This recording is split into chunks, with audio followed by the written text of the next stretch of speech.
toss and turn, never sleeping. Shadows move, the floors are creaking.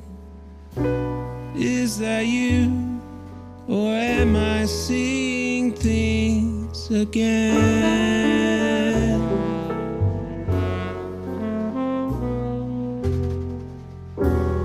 Broken by those final moments.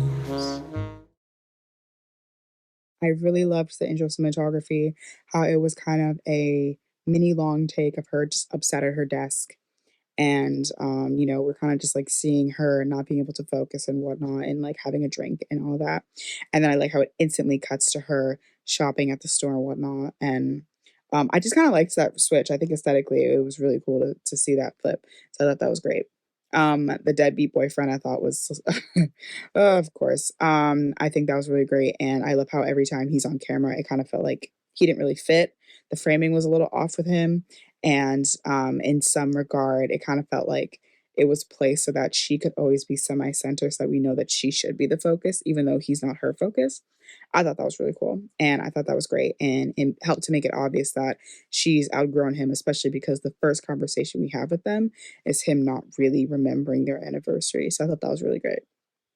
Um, I also really like the soundtrack of this piece. I just thought like the songs that were chosen were really cool, and I feel like helped with to build the aesthetic that you were trying to build. So I thought that was really really cool. I also really liked the one shot of the shoes in the center of the shot as well. I thought that was really cool with her kind of walking in the foreground to the sea.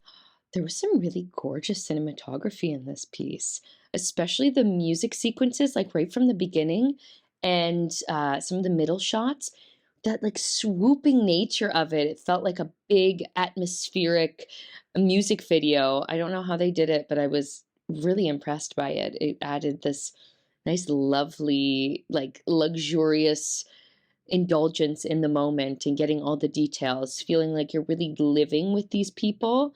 And it very much elevated the piece. I thought this was great. I thought there was a really nice level of intrigue and me trying to parse through what was going to happen next, how this was going to unfold, and centering it on a domestic dispute, a domestic kind of butting of heads of two different personalities was, I think, a really great way to put it in the familiar and then to expand that out to something maybe a little bit more nefarious. But I thought this was really brilliantly done, and I really thought it was a nice, unexpected ending as well. It's a slow burn that relies, no, rather requests a lot of attention and input and active participation from the viewer.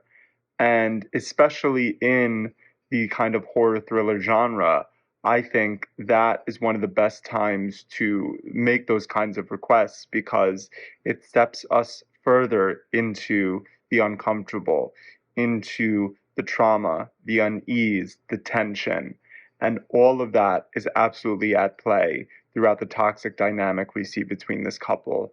This is very creative. From my point of view, a very interesting way of resolving domestic violence. They both do great performances for when they are having a conflict and a heated argument. Moving on to a nice day on the beach, a picnic, and just relaxing, and the undertone of wishing to disappear. It's poetic and tragic and also painful when you are trying to come up with what's going on with the male character and the whole itching and all of that. It's just greatly done. I love how you portray that pain, and it's just also great photography and then a very insightful title. I wanted to shout out the cinematography and the sound design. I think those two carried in this. I think like that specifically, I like that shot, that like Dutch angle shot where he's like going through it, brother is going through it, and like you tell Dutch angle to like he's off his axis, so then we're off our axis as the audience, putting us in his kind of shoes, sort of. Choices like that speak to great narrative instincts. You know what I mean? Great visual storytelling instincts. Also, the sound design. I think a lot of times sound design gets slept on. And I think specifically in horror movies, sound design is everything. And I think here exemplifies the idea that sound design is everything. The lead actors really do an awesome job portraying their roles, very believable, showing a couple at odds and going through a rough time. Excellent camera work, lots of intimate close-ups of tormented facial expressions. I thought the car and beach scenes were also well shot. The writing, pace, and direction were strong, as was the dramatic sound design, notably the pulsing heartbeats and the blues music and vocals.